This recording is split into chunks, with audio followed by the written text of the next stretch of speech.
Yes sir, जितने भी CA foundation वाले हैं जिनका क्या आने वाला है, अटेम्प्ट आने वाला है, राइट। आपको मैं कुछ स्ट्रैटेजी बताने जा रहा हूं with respect to micro economics, with respect to micro economics. अब देखो यार, माइक्रो इकोनॉमिक्स के अंदर में बेसिकली 5 चैप्टर है, चैप्टर 1 2 3 4 5। मैं चाहता हूं ये सभी लोग लिख लो, अदरवाइज ये एक पर्टिकुलर पेज मैं मेरे टेलीग्राम चैनल पे भी डाल दूंगा जो इसके नीचे लिखा हुआ होगा, राइट। अगर मैं बात करूं ये 5 चैप्टर की जो माइक्रो के है, इसके अंदर में आपकी प्रायोरिटी क्या होनी चाहिए, मतलब आपने सबसे ज्यादा एमसीक्यू किसके सॉल्व करना चाहिए, ये आपकी फर्स्ट एंड सेकंड प्रायोरिटी होनी चाहिए। क्योंकि चैप्टर 2 और चैप्टर 4 में से सबसे ज्यादा एमसीक्यू आते हैं। इससे रिलेटेड पूरा एमसीक्यू का एक सीरीज मैंने डाला हुआ है, आप प्लेलिस्ट में जाकर के देख सकते हैं।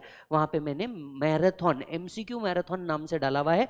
मोर देन 800 एमसीक्यू डाले हुए हैं, तो आप एक बार चेक कर सकते हैं फाउंडेशन के लिए, ठीक है। आपका तीसरी प्रायोरिटी चैप्टर नंबर 3 होना चाहिए, क्योंकि ये 3 में ही आपके मोर देन 600 एमसीक्यू है, राइट। आपकी चौथी प्रायोरिटी ये होनी चाहिए और आपकी पांचवी प्रायोरिटी ये होनी चाहिए, तो ये आपकी प्रायोरिटी होनी चाहिए। अब कितने टॉपिक को कितना टाइम आपने एलोकेट करना है, देखो अब मैं आपको एक बात बताऊं क्या, बाय दिस टाइम आपके मैक्सिमम कंसेप्ट ऑलरेडी खत्म हो चुके होंगे, यस और नो, चाहे आपने रेगुलर लिया हो, फास्ट ट्रैक लिया हो या रिविजन लिया हो, मोस्ट ऑफ द कंसेप्ट आपके हो चुके होंगे। तो मैं आपको सिर्फ और सिर्फ आपका एमसीक्यू का टाइम बता रहा हूं। अब देखो, मैंने मोर देन 800 एमसीक्यू सॉल्व करके वहां पे रख दिए हैं, पर आपने उसको सॉल्व कैसे करने हैं, जो आपको प्रायोरिटी पे दिया है सबसे पहले आपने वो सॉल्व करने। जब भी आप क्यों नो एमसीक्यू सॉल्व करने बैठो, मेजरली 30 एमसीक्यू के पैच लगाओ। मतलब क्या, वीडियो को पॉज कर दो, आप 30 एमसीक्यू एक साथ सॉल्व करो, दनादन दनादन। जब भी आप एमसीक्यू सॉल्व कर रहे हो, एक बात याद रखना, ऐसा हो सकता है कुछ एमसीक्यू का आपको रिप्लाई इमीडिएट मिल जाए और कुछ एमसीक्यू आपके पेंडिंग रह जाए। तो जो आपके पेंडिंग रह जाए ना, वहां पे आप एक डॉट लगा दो, क्योंकि पेपर में और कुछ लिखोगे अलाउड नहीं है, तो सिर्फ वहां पे डॉट लगा के रखो या छोटा सा सर्कल बना दो फुल स्टॉप पे, यस और नो। और बाकी के जितने आते हैं उसको कंप्लीट करो। देख बेटा, एग्जाम में हमारे लिए टाइम बहुत ज्यादा जरूरी है और माइक्रो के अलावा मैक्रो भी करना है। और अगर तुझे याद होगा तो हमें क्या करना है बेटा, हम लोगों को निगेटिव मार्किंग सिर्फ मैथ्स और इको में है।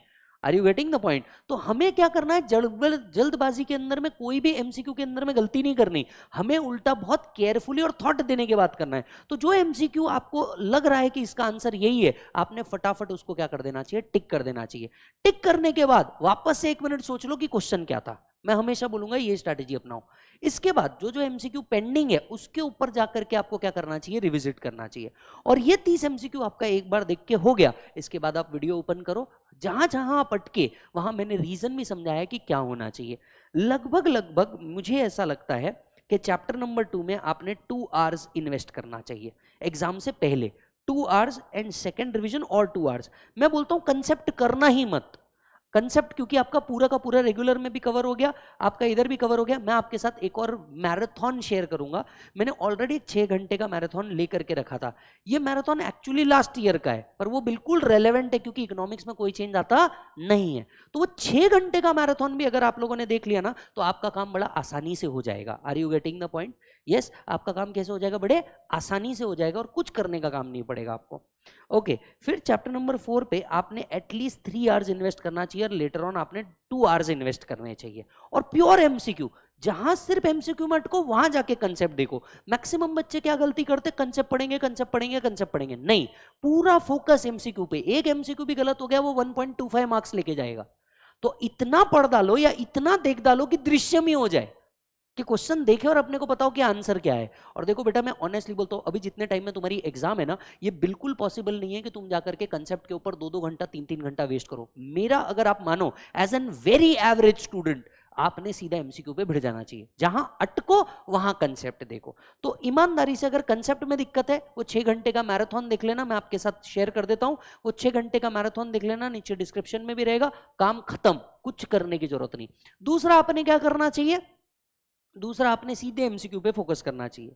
इसके बाद आपने क्या करना चाहिए, 2 घंटा इधर इन्वेस्ट करना है, लगभग 1.5 घंटा इधर इन्वेस्ट करना है। सेकेंड बार एक और बार एमसीक्यू सॉल्व कर लो, क्योंकि देखो ये आपका लास्ट पेपर होगा। सिर्फ इकोनॉमिक्स ही वो पेपर है जिसमें दम है कि आपका पूरे पेपर को खींच के एग्रीगेट को बाहर निकाल सके। तो आपका तो टारगेट ही होना चाहिए कि भैया इकोनॉमिक्स के अंदर में मैंने क्या करना है, एग्जामिशन मारना ही है, ताकि मेरा कोई पेपर, जैसे लॉ है, लॉ में आपको पता है अपने लग जाते हैं थोड़े से, तो भैया आपको क्या करना है, लॉ के भी मार्क्स इधर खींचना है। कैसे भी ट्राई करो, 40 से 50 लॉ में लेके आओ, लेकिन एग्रीगेट निकालने की पूरी जिम्मेदारी किसके ऊपर होनी चाहिए, इकोनॉमिक्स के ऊपर होनी चाहिए। इसके बाद में हार्डली 1 घंटा चैप्टर नंबर 1 को लगेगा और 1 घंटा ही इसके रिवीजन को दे देना, क्योंकि आपको पता है ये तो बहुत ईजी है। यस, लगभग 1.5 आवर इसके MCQ को दो और 1 घंटे में इसका ये पूरा का पूरा पार्ट क्या कर दो, खत्म कर दो। एवरीबॉडी यस और नो? तो इतना टाइम आपको हियर इन आफ्टर आपके एग्जाम्स के लिए क्या करना चाहिए, लगना चाहिए दोस्तों। क्लियर? अब आते हैं नेक्स्ट पॉइंट के ऊपर। सर एबीसी एनालिसिस बता दीजिए। क्या बता दीजिए सर? एबीसी एनालिसिस बता दीजिए, कौन कौन से चैप्टर से, स्पेशली माइक्रो के कौन कौन से चैप्टर से हम लोगों ने क्या क्या पढ़ना चाहिए। तो देखो दोस्तों, एकत्वम अकादमी आपका हमेशा क्या करता है, हेल्प करता है।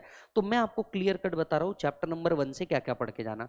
सबसे पहले आपको वो हिस्ट्री पढ़ के जाना है, इकोनॉमिक्स कहाँ से आया, ग्रीक वर्ड है, एटसेट्रा एटसेट्रा। ठीक है, इसके बाद आपने सबसे ज्यादा फोकस करना चाहिए कैपिटलिज्म के ऊपर, सोशलिज्म के ऊपर। मिक्स्ड के ऊपर क्वेश्चन बहुत कम आते हैं, तो कैपिटलिज्म सोशलिज्म के ऊपर वर्क करना चाहिए।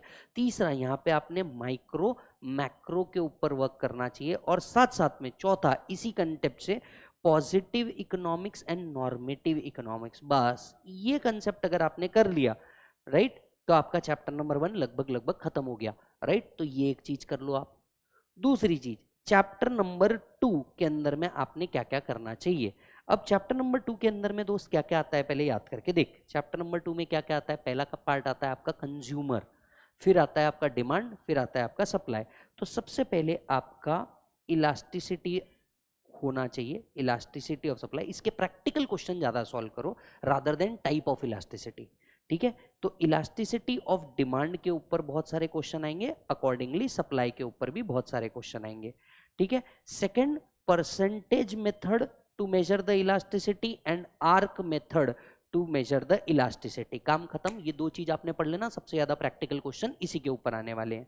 इसके बाद आपका आता है डिटर्मिनेंट्स ऑफ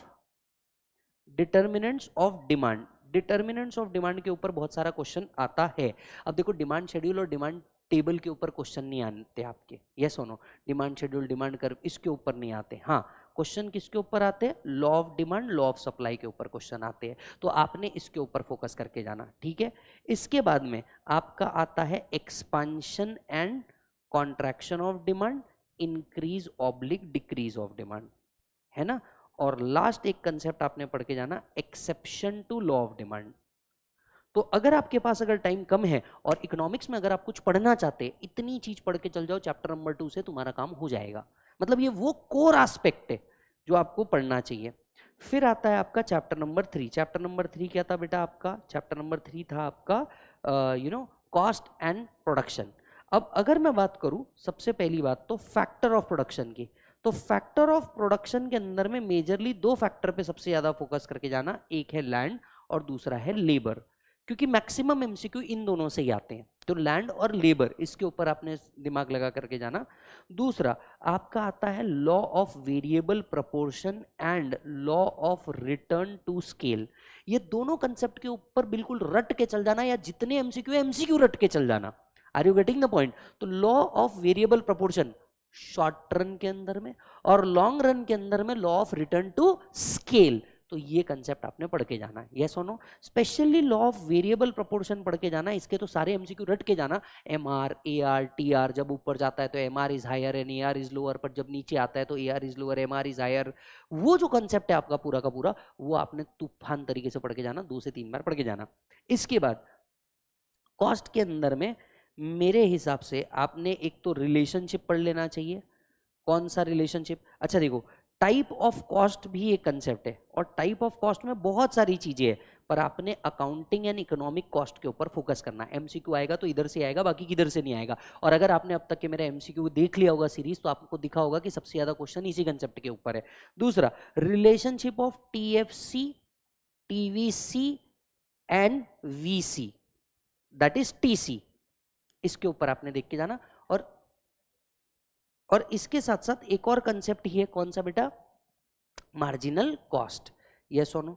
तो ये कंसेप्ट आपने पूरा का पूरा देखना है।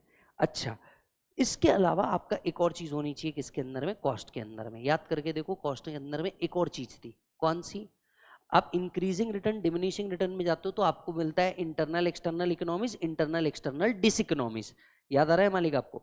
बिल्कुल मत पढ़ना उसको, टाइम वेस्ट ही मत करना उधर। तो वहां के आपने 2-3 चीजें बचा करके, एक और कंसेप्ट था अगर आपको याद हो तो, आइसोक्वांट, यस और नो। तो एक आपने आइसोक्वांट पढ़ के जाना, राइट, और एक आपने MRTS पढ़ के जाना। हालांकि ये दो कंसेप्ट आपको चैप्टर नंबर 4 पे में मिल जाएंगे, इसका रेफरेंस यहां से मिल जाएगा, है ना। फिर आता है आपका चैप्टर नंबर 4, फिर आता है आपका चैप्टर नंबर 4, क्या था बेटा? पहला था मार्केट। यहां पे आपको मैक्सिमम फोकस किसके ऊपर करना है? सबसे पहले प्राइस डिटर्मिनेशन कैसे होता है, इक्विलिब्रियम कैसे अचीव होता है, और तीसरी मोस्ट इंपॉर्टेंट चीज जो है, right, perfect competition, monopoly, monopolistic and oligopoly. आपका सबसे ज्यादा फोकस इधर चाहिए, है ना, क्योंकि देख पहले तो सिर्फ वो है कि मार्केट कौन कौन से है, राइट, और मार्केट डिटर्मिनेशन कैसा होता है, और इसमें प्राइस के साथ साथ AR, MR, average revenue, marginal revenue and total revenue का जो कंसेप्ट है वो आपने देख के जाना। फिर आता है आपका chapter number 5, that is the last chapter. इस लास्ट चैप्टर के अंदर में आपको क्या देखना है? पहला, meaning of business cycle, business cycle के क्या मीनिंग है वो, ठीक है। दूसरी एक और चीज आपने देख करके जाना, इंडिकेटर्स, कौन कौन से क्या है बेटा? इंडिकेटर्स है, इंडिकेटर्स आप लोगों ने देख करके जाना। और तीसरा, आपने थ्रू डिप्रेशन और रिसेशन, ये 3 कंसेप्ट को बहुत अच्छे से पढ़ के जाना। थ्रू डिप्रेशन, रिसेशन, ये 3 कंसेप्ट को आपने क्या करना है? बहुत अच्छे से पढ़ के जाना है। Is that done? ये है आपका ABC एनालिसिस।